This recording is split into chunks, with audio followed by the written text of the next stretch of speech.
జేసీ ప్రభాకర్ రెడ్డి సినీ నటి మాధవీలత మధ్య వార్ తగ్గడం లేదు. వారి మధ్య చెలరేగిన వివాదంలో ఇప్పటికే వారు ఇరువురు బహిరంగ క్షమాపణలు చెప్పుకున్నప్పటికీ ఈ వివాదం మాత్రం ముగిసినట్లు కనిపించడం లేదు. తాజాగా సినీ నటి మాధవీలతపై తాడిపత్రిలో కేసు నమోదైంది. మాధవీలతపై రాష్ట్ర మాల మహానాడు కార్పొరేషన్ డైరెక్టర్ కమలమ్మ ఫిర్యాదు చేశారు. మహిళలను కించపరిచే విధంగా మాధవీలత మాట్లాడిందని కమలమ్మ ఫిర్యాదులో పేర్కొన్నారు. దీంతో మాధవీలతపై BNS 353(1) సెక్షన్ కింద కేసు నమోదు చేశారు తాడిపత్రి పోలీసులు.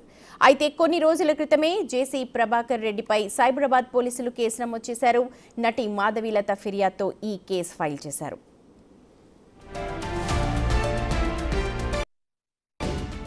ఇలా జేసీ ప్రభాకర్ రెడ్డిపై కేసు నమోదైన కొన్ని రోజులకే ఇప్పుడు మాధవీలతపై కూడా కేసు నమోదు కావడం ఈ వివాదం మరింత ముదిరినట్లే తెలుస్తోంది. తాడిపత్రి జేసీ పార్క్లో నిర్వహించిన నూతన సంవత్సర వేడుకలపై మాధవీలత చేసిన వ్యాఖ్యలు, ఆ తర్వాత జేసీ ప్రభాకర్ రెడ్డి చేసిన మాటలతో ఈ వివాదం మరింత చెలరేగింది.